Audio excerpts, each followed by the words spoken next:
আপুনি এক্সিডেণ্ট কৰি থৈছে আপুনি এক্সিডেণ্ট কৰি থৈছে ন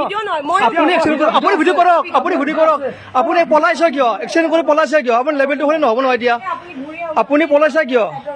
আমি পঢ়িবলৈ নালাগে আপুনি কিয় পলাইছে আপুনি এক্সিডেণ্ট কৰি পলাব নালাগে আপোনাক ইমান ৰখিব দি আছো আপোনাক মানুহ মাৰি থৈ কেনে গাড়ী চলালে হ'ব নেকি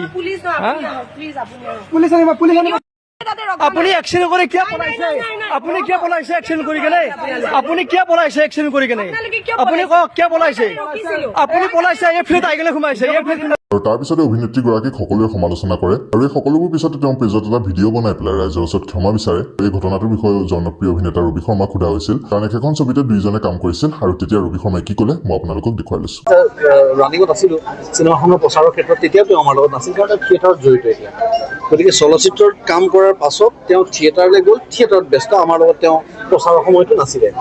আৰু হিট এণ্ড ৰান কেছটোত আমাৰ লগত কোনো কাৰবাৰ নাই সেইটো তেওঁ এতিয়া বোধকৰো পলায়ন বা পলাতক অৱস্থাত আছে নেকি আছে মই নাজানো কিন্তু অন্ততঃ এইটো জানো যে ন্যায় আছে ন্যায় চবৰে কাৰণে সমান সেইটো অভিনেতা অভিনেত্ৰী হওক বা সৰ্বসাধাৰণ মানুহ হওক বা যিকোনো মানুহেই নহওক পৃথিৱীত গতিকে ন্যায় নিজৰ দিশ ল'ব প্ৰশাসনে নিজৰ কাম কৰিব কিন্তু আমাৰ লগত উপস্থিত নথকা কাৰণটো এইটো আমি জানাত যে তেওঁ আচলতে থিয়েটাৰত আছে এবছৰ